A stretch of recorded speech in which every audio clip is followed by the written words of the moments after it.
सीधी सी बात है कि जो पहलगाम में आतंकी हमले को जिन आतंकियों ने अंजाम दिया उसमें पाकिस्तानी थे, वो साफ सबूत है। उसका अपना एक कमांडो था। पाकिस्तान के तीन वहां पर आतंकवादी, 3 फॉरेन टेररिस्ट घुसकर पहलगाम में यह हमला करते हैं और पाकिस्तान कहता है कि भारत तो गलत ब्लेम कर रहा है, इसीलिए पूरी दुनिया उसकी बात सुन भी नहीं रही है। देखिए, बिल्कुल पाकिस्तान इससे पहले लगातार जिस तरह का झूठ न सिर्फ अपने देश के अंदर बल्कि अंतर्राष्ट्रीय स्तर पर बोलता रहा होता, वो जग जाहिर है। हमने आज सुबह ही करीब 4 बजे इस बात की जानकारी दी थी। भारत के 2 बड़े प्राइम टारगेट थे, लश्कर और जैश का हेडक्वार्टर, जिनको जब प्रधानमंत्री नरेंद्र मोदी की तरफ से तीनों सेनाओं को खुली छूट दे दी गई थी, उसके बाद एजेंसियों के साथ मिलकर खासतौर से रॉ के इनपुट के आधार पर दोनों हेडक्वार्टर प्राइम टारगेट थे। चाहे बहावलपुर की बात करें और मुरीदकी की बात करें, जो लश्कर का हेडक्वार्टर है, वहाँ पर टारगेट हाफिज सईद और मसूद अजहर दोनों टारगेट थे। या उनके बाद जो उनके नंबर 2 हैं, उसका हाफिज सईद का बेटा है।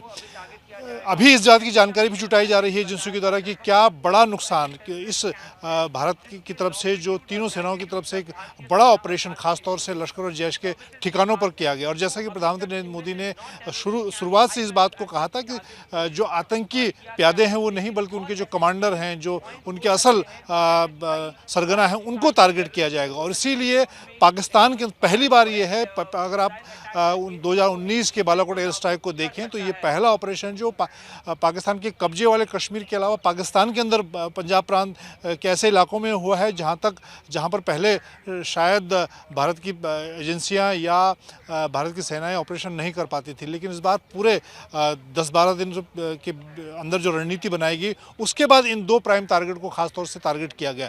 अभी जिस तरह की पुष्टि वहां पर वीडियो आ रहे हैं, लोग कह रहे हैं कि दोनों जो बड़े हेडक्वार्टर, जो मस्जिदें थी, दोनों पूरी तरह से नेस्ते नाबूद हो गई हैं। तो ये दिखाती है कि किस तरह से एक बेहतरीन कोऑर्डिनेशन के साथ रॉ के इनपुट के आधार पर भारत की तीनों सेनाओं ने इस ऑपरेशन को अंजाम दिया। और ये पहला ऑपरेशन है जिसमें न सिर्फ भारतीय थल सेना का इस्तेमाल हुआ, वायुसेना का इस्तेमाल हुआ और नौसेना का भी इस्तेमाल हुआ। और दुनिया में इस वक्त सबसे जो आधुनिक लोटरिंग एमुनिशन है, उसका स्मार्ट बॉम्ब का इस्तेमाल इस पूरे ऑपरेशन के दौरान किया गया। और अब लगातार भारत इस बात का भी इस तरह की खबरें भी आ रही हैं कि पाकिस्तान इसके जवाबी कार्रवाई के तौर पर किस तरह के हमले कर सकता है। खासतौर से हवाई हमले की बात की जा रही है, जिसको लेकर इस वक्त एयर डिफेंस और भारतीय वायुसेना के जो लड़ाकू विमान हैं वो इस वक्त एयरबॉर्न हैं। स्क्रम्बल होने की खबरें स्वतः आ रही हैं। कुछ ऐसी भी अपुष्ट खबरें हैं कि कई जगह पर सीधे भारत के जो लड़ाकू विमान हैं वो पाकिस्तानी लड़ाकू विमानों के साथ उनकी फाइट इस वक्त चल रही हैं। उसकी खबरें हम जैसे ही जानकारी मिलेगी आपको अपने दर्शकों तक पहुंचाएंगे। लेकिन अभी तक ये जो पूरा ऑपरेशन है बहुत क्रूशियल कह सकते हैं कि इस वक्त मोमेंट में है जब पाकिस्तान की जवाबी कार्रवाई। मंजीत, हम अपने दर्शकों को ये भी दिखा रहे हैं क्योंकि जो वहाँ के लोगों के कैमरों में ही जो कैद हुए हैं, अभी तक देखिए बार बार पाकिस्तान सबूत मांगता था, लेकिन ये सबूत तो उसकी अपनी जनता ने उसे वीडियो रिकॉर्ड करके दे दिए कि देखिए कहाँ पर और किस तरीके से, किस क्रम में यहाँ पर धमाके हो रहे हैं। ये बहावलपुर में जैश हेडक्वार्टर मरकज़े सुभान अल्लाह कैसे उड़ाया गया है, ये उसकी तस्वीरें आप देख रहे हैं। एक के बाद एक जो 7 धमाके होते हैं। तो जो पाकिस्तानी सेना की तरफ से भी वहाँ पर कहा जा रहा है कि 6 जगहों पर और 24 धमाके लगभग उसकी तरफ से कहे गए पाकिस्तानी सेना की तरफ से। 3 जगहों को अभी वो छुपा रहा है भारत की तरफ से, हालांकि 9 जगहों पर हमले किए गए हैं और 9 के 9 सफल रहे हैं। तो सोच समझकर हिमांशु, सोच समझकर, क्योंकि जो भारत को अपने निशाने पर लेने की कोशिश करते हैं उनको फुल एंड फाइनल उनका इंतजाम होना जरूरी है। हाफिज सईद को सही तरह से हम कहें तो पाकिस्तान को तो भारत को सौंप देना चाहिए था कि भारत का गुनहगार है, भारत में उसका इंसाफ होगा। लेकिन वहां पर वीवीआईपी के तरीके से उसको रखा जाता है, मसूद अजहर को रखा जाता है। तो इन सारी चीजों के बीच भारत ने जो किया ये न्याय संगत है और पूरी दुनिया इस बात को समझेगी। हिमांशु, देखिए, बिल्कुल इसमें कोई दो राय नहीं है कि भारत ने जो किया उससे पहले उन्होंने अमेरिका समेत तमाम बड़े देशों को डिप्लोमेटिक स्तर पर ये इस बात को लेकर कन्विंस किया कि जो आतंकी हमला हुआ है वो पाकिस्तान के द्वारा जो है वो कराया गया है। उस आतंकी हमले के लिए जो आतंकी ट्रेन किए गए वहां पाकिस्तान की जमीन दी गई है, पीओके के अंदर उनकी ट्रेनिंग की गई है। और इस चीज को कन्विंस करने के बाद भारत अपनी लगातार तैयारियां भी कर रहा था और ग्लोबल स्तर पर जो है एक समर्थन भी जुटा रहा था। आप देखिए कि जैसे ही भारत ने जो है ऑपरेशन सिंदूर किया, उसके बाद अमेरिका के जो एनएसए है उनके साथ भारत के एनएसए ने बातचीत की, लंदन के अंदर बातचीत हुई और तमाम देशों के साथ जो है बातचीत भारत की तरफ से की गई है, जिसमें यूएई है, सऊदी अरब है, उन मुस्लिम कंट्रियों के साथ भी की गई है जो भारत के साथ खड़े नजर आए इस पूरे ऑपरेशन में। श्वेता, तो भारत सैन्य कार्रवाई भी करता है, डिप्लोमेटिक कार्रवाई करता है, आर्थिक तौर पर भी उन्होंने कार्रवाई की, लेकिन जिस चीज की सब पूरे देश की नजर थी कि प्रधानमंत्री किस तरीके का एक्शन लेंगे, वो एक्शन अब हुआ है। 9 आतंकी ठिकानों पर हमले हुए, पीओके में भी और पाकिस्तान में भी। अब पहली बार ऐसा है कि पाकिस्तान ने स्वीकार किया है। आप भी बता रही हैं कि 6 जगहों के हमलों को लेकर पाकिस्तान ने स्वीकार किया, 3 जगहों पे नहीं किया। शायद देर सवेर पाकिस्तान उनको भी स्वीकार करे, लेकिन इतना जरूर है भारत ने न सिर्फ कूटनीतिक स्तर पर, आर्थिक स्तर पर, सैन्य स्तर पर पाकिस्तान को घेरा, उनको मकबूल जवाब दिया है आतंकी घटना का। और इस घटना को अंजाम देने से पहले एक तरीके से विश्व की सभी बड़ी शक्तियों को, आर्थिक शक्तियों को अपने साथ लाके खड़ा किया कि आतंकवाद के खिलाफ भारत की जो जीरो टॉलरेंस की नीति है वो उस पर जाकर काम करेगा, चाहे वो पाकिस्तान के अंदर आतंकी संगठन हो या आतंकी संगठन के द्वारा जो ट्रेनिंग सेंटर है उन सबको ध्वस्त करने का काम भारत इस बार करेगा। भारत सबको साथ लेकर चलना चाहता है और इसीलिए आप देखेंगे कि इस ऑपरेशन में देर रात जब ये ऑपरेशन सक्सेस हुआ तो तमाम देशों के साथ भारत ने एक बार फिर बातचीत की और उन्हें इस बात की जानकारी दी कि भारत ने जो ऑपरेशन सिंदूर किया है उसमें 9 जगहों को टारगेट किया गया है, जिनमें 5 जो है वो पीओके में है, यानी पाक अधिकृत कश्मीर के अंदर, और 4 पाकिस्तान में है। तो ये चीज है, आज बढ़ते भारत की तस्वीर है जिसमें भारत के साथ पूरा विश्व साथ में है। नहीं तो एक जमाना था जब ये होता था कि पाकिस्तान के साथ अमेरिका खड़ा नजर आता था, भारत के साथ भी। आज पूरी तरीके से जो है हर शक्ति, चाहे वो अमेरिका हो या रशिया हो या आर्थिक तौर पर देखें तो अन्य बड़े देश हो, वो भारत के साथ खड़े हैं, क्योंकि भारत एक बड़ी शक्ति के रूप में विश्व के पटल पर अब अपनी नई तस्वीर लिख रहा है। हमारे साथ हमारे और मेहमान जुड़ रहे हैं। मेजर जनरल पीके सहगल हमारे साथ जुड़ रहे हैं और कर्नल रोहित देव हमारे साथ हैं रक्षा विशेषज्ञ के तौर पर। जनरल सहगल, पहले आपसे, जिस तरीके से भारत ने पहली बार बिना सरहद पार किए हुए पाकिस्तान में भी जो आतंकी ठिकाने हैं उनको निशाना बनाया है, सिर्फ पीओके नहीं, क्योंकि पाकिस्तान जो है वो अपनी धरती पर भी, रिहायशी इलाकों में भी इन सारे आतंकी ठिकानों को ले जाता है। और भारत ने इच्छा शक्ति का परिचय दिया है, दृढ़ इच्छा शक्ति का परिचय दिया है पाकिस्तान के उन ठिकानों को भी ठोक कर। जनरल सहगल, इसमें किसी प्रकार का कोई शक नहीं, हिंदुस्तान ने अपनी इच्छा शक्ति का प्रदर्शन किया है और साफ तौर पे जो देश चाहता था हिंदुस्तान ने कर दिखाया है। हमारी आर्मी ने, नेवी ने, एयरफोर्स ने कंबाइंड ऑपरेशन किया है और किसी प्रकार से तीनों सेनाओं से किसी ने बॉर्डर को क्रॉस नहीं किया। बिना बॉर्डर क्रॉस किए हमने पाकिस्तान के 9 टेररिस्ट ट्रेनिंग कैंप्स को ध्वस्त किया है, जिसमें से कुछ पंजाब में बहुत लाजमी था कि हम उसके पाकिस्तान के हार्टलैंड जो पंजाब है वहाँ पे हिट करें, तो इस पर ही हमने हिट किया है। पाकिस्तान, ये जो कार्रवाई की गई बड़ी फोकस थी, बड़ी मेजर थी और नॉन एस्केलेटरी है। हमने किसी प्रकार से पाकिस्तान के सिविलियंस को हिट नहीं किया, उनके आर्मी को हिट नहीं किया, आईएसआई को हिट नहीं किया और कोई एयरफोर्स को नहीं हिट किया। और सारी दुनिया को साफ तौर पर बताया कि हमने अपना right of self defence exercise किया है और अगर पाकिस्तान उसके खिलाफ जवाबी कार्रवाई करता है तो हम हर प्रकार से तैयार हैं। पाकिस्तान कह रहा है कि उनके टोटल 8 लोग मरे और 35 घायल हुए हैं। मेरे मुताबिक उनकी कैजुअलिटीज हॉरेंडस है, 8 मरे और 35 तो कम से कम एक ही जगह पर होंगे, इससे भी ज्यादा एक ही जगह पर होंगे, लेकिन पाकिस्तान हमेशा एक्सेप्ट नहीं करता। साथ ही साथ हमारे प्रधानमंत्री ने जो लीडरशिप दिखाई है अद्भुत है। थ्रू द ऑपरेशन वो अपने घर में इसको ऑपरेशन को मॉनिटर कर रहे थे, ही लेड फ्रॉम द फ्रंट, अनेकों मीटिंग्स की। फिर हमारा ऑपोजिशन, अगर आपको याद होगा जब हमने सर्जिकल स्ट्राइक की थी और बालाकोट स्ट्राइक की थी तो कहता था सबूत दीजिए, एविडेंस दीजिए। इस समय बहुत सारे विजुअल्स हैं जो पाकिस्तान खुद दर्शा रहा है, जिससे ऑपोजिशन का मुंह हर प्रकार से बंद है।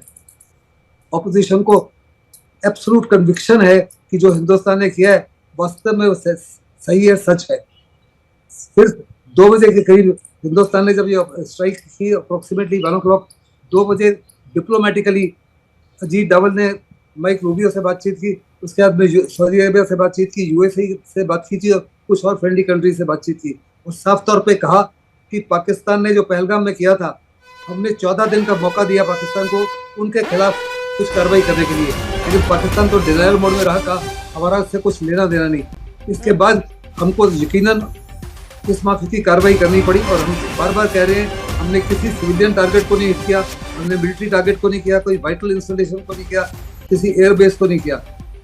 पाकिस्तान की तरफ से जवाबी कार्रवाई तो 100% आएगी।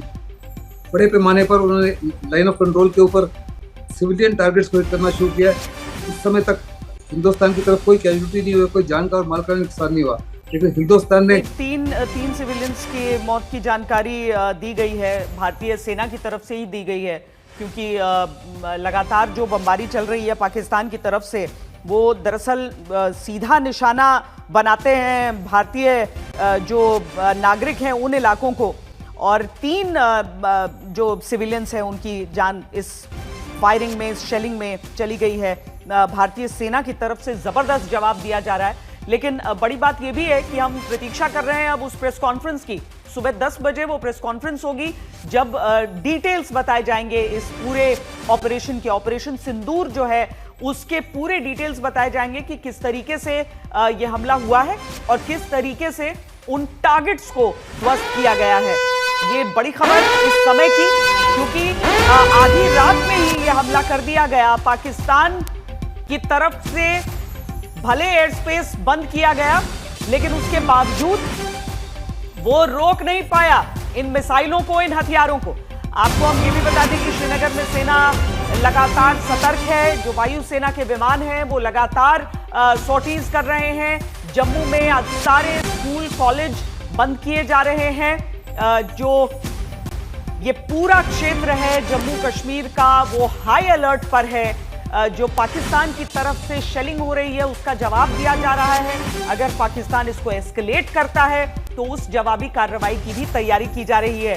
कर्नल रोहित देव, ये एक एक्सीलेंट एक ऑपरेशन हम इसे कह सकते हैं, जहां पर बहुत सोच समझकर टारगेट्स को भी तय किया गया, और जो हिंट अगर हम प्रधानमंत्री की बातों से ले लें कि आतंकवाद की जो बची खुची जमीन है उसे मिट्टी में मिलाने की बात, और वो बात आज सच होती हुई नजर आई है कि हम किसी भी हद तक जाने से नहीं रुकेंगे अगर भारत की आत्मा पर प्रहार होगा। कर्नल रोहित जी, पहले तो आपको शुभकामनाएं कि आपने इतना इंफॉर्मेशन गैदर किया एज अ चैनल, क्योंकि मैं देख रहा हूँ 3-4 चैनल सुबह से। दूसरा, मैं आपको ये बताना चाहता हूँ कि ये एक मुहिम जो शुरू हुई है, ये शुरुआत है। ये कोई ऐसा नहीं है कि हमने ये करके छोड़ दिया आज के लिए। ये बालाकोट जैसे में हमने जो प्रेशर आया था हमारे ऊपर, अभी कोई प्रेशर भी नहीं है। जो ये टारगेट्स एक्चुअली किए गए हैं, और खासतौर पे जो पाकिस्तान के अंदर किए गए हैं, पीओके में तो पीओके तो हमारी ज़मीन है, जो पाकिस्तान में किए गए हैं उसके 2 मायने हैं पाकिस्तान के लिए। एक कि हमारे पास वो प्रिसिशन गाइडेंस स्ट्राइकिंग कैपेबिलिटी है जो उसके पास नहीं है। दूसरा, इनमें से कुछ क्षेत्र हैं, अगर आप मैप पे खुद ही देखेंगे जो आपने बनाया है आज, और उसको आप देखेंगे, उसका अगर विश्लेषण करेंगे, तो वो लॉन्च पैड्स हैं जहां पर आईएसआई और आर्मी की भी थोड़ी बहुत प्रेजेंस रहती है जब वो मुहिम करते हैं समर टाइम में इंडिया में टेररिस्ट भेजने के लिए।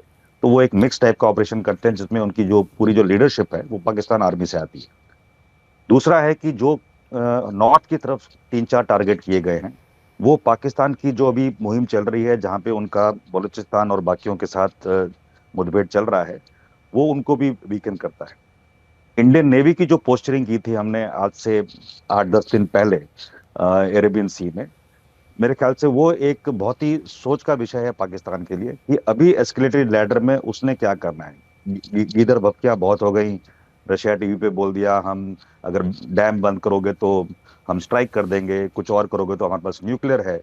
तो भारत ने भी एक सोची साझी नीति के हिसाब से जियोपॉलिटिकल पोस्चरिंग अच्छी की है, अपने नेवल एसेट्स को ठीक लगाया है, एंड कुछ फ्रेंडली देश हैं जिन्होंने हमारी मदद भी की है इसमें कि किस तरह से प्रिसिशन गाइडेड मुनिशंस के यूज़ किए जाए, खास तौर पे थल के माध्यम से। तीनों सेनाएं सतर्क है हमारी, और मुझे लगता है कि पाकिस्तान का जो जैसे बताया जनरल साहब ने कि जवाब आएगा, जवाब नहीं, पाकिस्तान चाह रहा था कि पिछले 8-10 दिन में कुछ ना कुछ ग्राउंड लेवल पे हो जाए। होता क्या है कि अगर वॉर छोटे सिरे से शुरू हो और उसके अंदर अगर आईबी या एलसी क्रॉस हो तो वो पाकिस्तान के हित में है, तो पाकिस्तान चाह रहा है कि वो हो। बट हमने क्या किया है, हमने वही डोजियर जो हम पिछले 15 साल से 10 साल से विश्व को देते आए हैं, ये सारे टारगेट एरियाज और कुछ और भी हैं जो कि उस डोजियर के अंदर रहे हैं, उसके माध्यम से इंक्लूडिंग चीन तक हमने उनको बताया था। लास्ट टाइम आपको याद होगा जब सुषमा जी गई थी बालाकोट के बाद तुरंत उधर एक डोजियर प्रेजेंट करने के लिए। तो ये टारगेट्स हमारे लिस्टेड हैं, इन्हीं कुछ 15-20 जो टारगेट हैं जो पाकिस्तान के अंदर भी हैं, इसका जो प्लान होता है वो प्लान सेनाएं बना के रखती हैं, बट जो एग्जीक्यूशन है वो तभी होगा जब उसकी अप्रूवल्स आ जाएं from cabinet committee of security. तो ऐसा नहीं है कि सेना खुद ही कहीं लॉन्च कर सकती है। तो ये जो कार्यकाल गया है आपका 10-12 दिन का जो भी है, ये गया है उस प्लानिंग में और उसको सुदृढ़ करने के लिए कि आपकी कोई ना तो कैजुअलिटी हो, ना आपकी डिडक्शन हो, प्रेसिशन म्यूनिशन कहाँ से लाना था, फ्यूज कहाँ से मंगाना था, वो सब करके हमने कार्रवाई की है। तो मुझे लगता है कि ये जो अभी शुरुआत है, आप और सुनेंगे थोड़ा बहुत, ज़्यादा आपको शायद प्रेस कॉन्फ्रेंस में भी नहीं बताया जाएगा आज, बट ये एक शुरुआत है। और मैं समझता हूँ कि जहाँ तक हमारे नागरिकों का सवाल है और ख़ासतौर पे जो जम्मू एरिया और बॉर्डर एरिया में है, वो थोड़ा चेतावनी समझें कि क्या है, माध्यम से आपके बल्क एसएमएस और बाकी से मैसेजेस पास किए जाएंगे कि किस विलेज को कहाँ पे क्या करना है, उनको ड्रिल पता है थोड़ी बहुत। बट मैं समझता हूँ कि जो मीडिया का रोल है वो ये कवर ना करें कि विलेजेस की मूवमेंट कहाँ हो रही है, वो जितनी अंदरूनी रखें वो ज़्यादा अच्छा रहेगा हमारे लिए, खासतौर पर अगले 8-9 दिन। एंड देखते हैं पाकिस्तान क्या करता है, क्योंकि पाकिस्तान बिना कुछ किए रह नहीं सकता। उनकी प्रॉब्लम ये बढ़ गई है कि उनकी जो एयरफोर्स है वो काफ़ी वीक है फिलहाल।